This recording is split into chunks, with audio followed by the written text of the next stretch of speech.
Hello guys, welcome to the next episode of the Alliance patch review.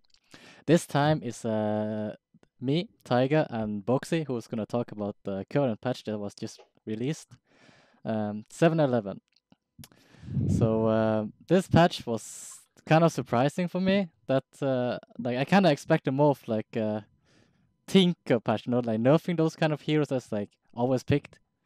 Tinker, Terabyte for example, but like the net worth and the gold and buyback changes was actually not that bad either because it benefits me as well when I play support.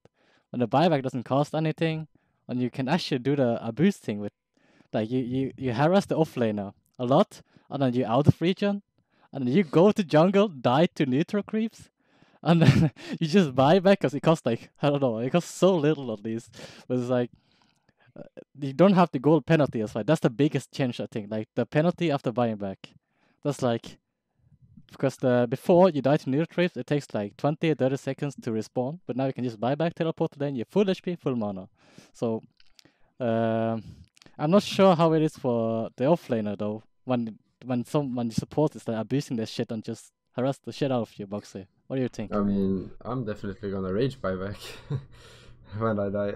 I think I think it's definitely a little bit of an abuse, and I think it probably should get changed because I think like a few minutes into the lane, the support is still gonna be really low net worth, and you can just like deny to neutrals and tip you out.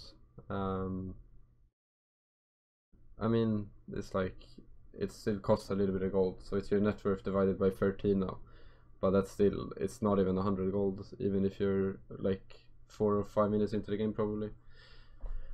But yeah, I don't know exactly how it will affect it. I haven't seen anyone do it personally in any of the games I watched or played so far, but it's definitely, I think once people get more used to it, it's gonna pop up.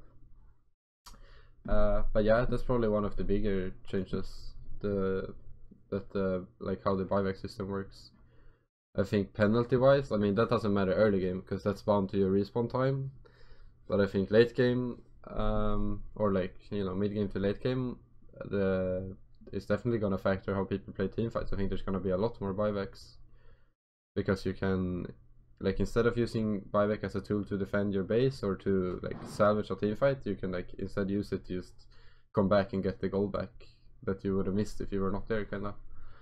Or like to split push or to push out waves and stuff like that. I think there's definitely more viable uses to buy back for now than only like a kind of panic sort of reason or a bit like you have to do it sort of situation. So that's cool. Gonna be, I think, a lot of creative uses. But you also think that these kind of changes makes like is a kind of a buff to certain heroes like Alchemist, for example, and it's also a nerf to it, right?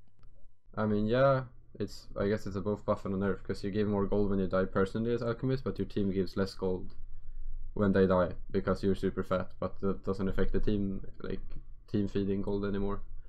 But I think, so I'm not sure how it will affect. I think it's gonna help position 1 carries. Like I think heroes like Alchemist are gonna be better because you usually don't want to die with those. Like you don't die that often with those anyway. If you're dying with those heroes, you're losing anyway because you're playing like a 4+1 strat. But I'm not sure. I think I'm not sure how it will affect if people are gonna start picking them more, but I think it's a small buff at least. But I think heroes that like Tinker and Storm, maybe even Spectre to some degree, who can like instantly join teamfights after buying back, might see a lot more usage, as well as boost of travel, just because of like being able to be like 6 versus 5 is a pretty strong tool, and you're not really losing that much gold anymore. So I think that's definitely gonna have a bigger impact. But I'm not sure. What do you think though about Alk? I need to see it in action. It's hard to just tell from the numbers, even though you know what it is, I think. I feel like Alk depends on the kind of like what kind of players that plays it, Like if you're a pop player and you just wanna farm and that you make sure you don't die, but your team is feeding, like it's gonna benefit you a lot. For example, Yeah, yeah. So it can work that way. I feel like. No, But but that's true.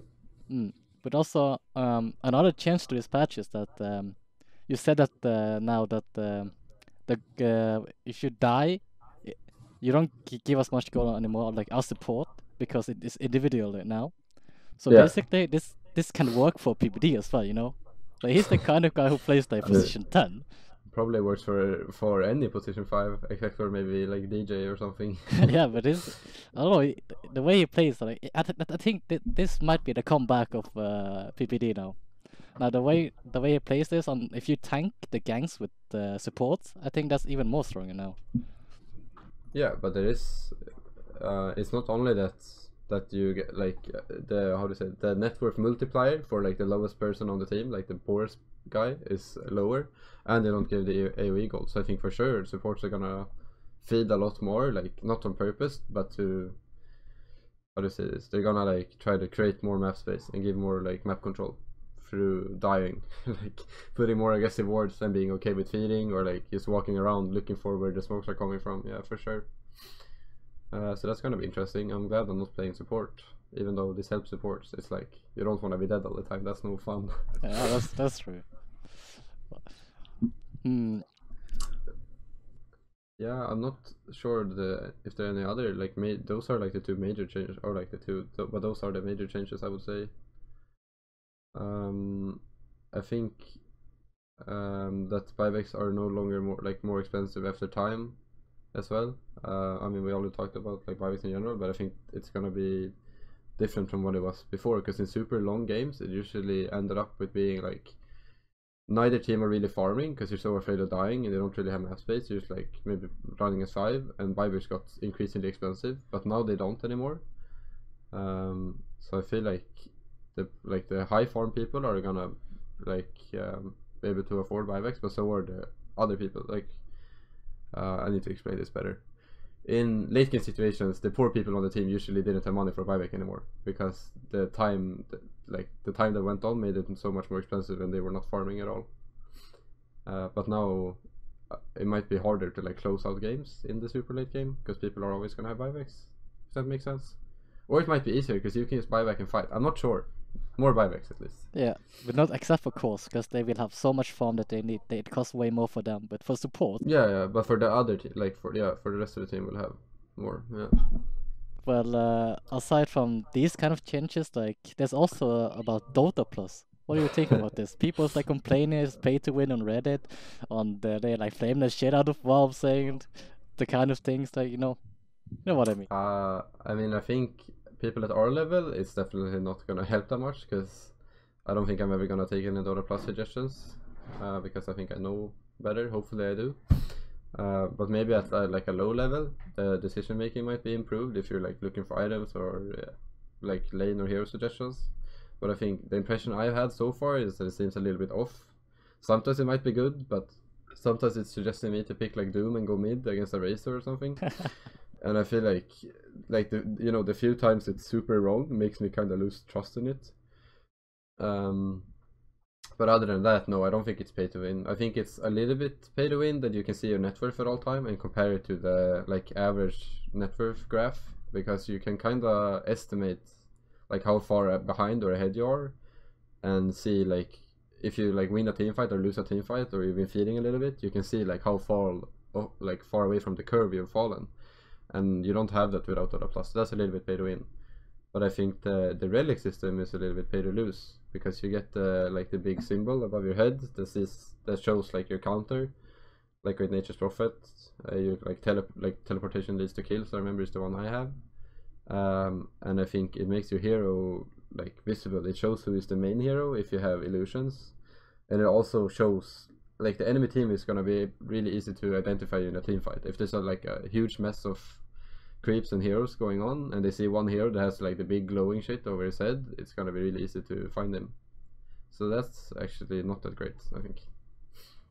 Now that you mentioned about this net worth on the left hand stuff, you can actually calculate how much gold you give to the enemy team when they kill you. You know. Yeah, that's true. That's something at least. So it's kind of a bit. No, but for sure, I think sometimes you're not quite sure. Like you can estimate it, but you're never exactly sure how much net worth you have, and sometimes you might still be a little bit off or surprised. So that's also true. So I actually think you should be able to see your net worth at all times, even if you're not a Dota Plus subscriber, in my opinion. Yeah.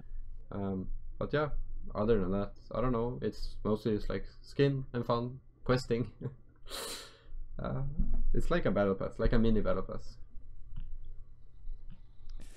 All right. Now that you pretty much said everything that like I had in mind now. So Sorry. if you had anything else to say, go ahead. I don't have anything else. No, like this patch was mostly just, like, they changed gold mechanics and they added the Dota Plus. I was hoping for some hero changes, kind of like you said, nerfing some heroes, but I'm sure that's gonna come in a couple of weeks. So yeah, no, nothing more about this right now. All right, guys. I guess we're gonna end it here. Like, thanks for watching this video, and I hope you guys will like it. And we will see you guys again soon in like 2 weeks with the other teammates. And happy Right. Alliance! Goodbye. Boxi, come on, say happy Alliance. It's too late, dude. The heck?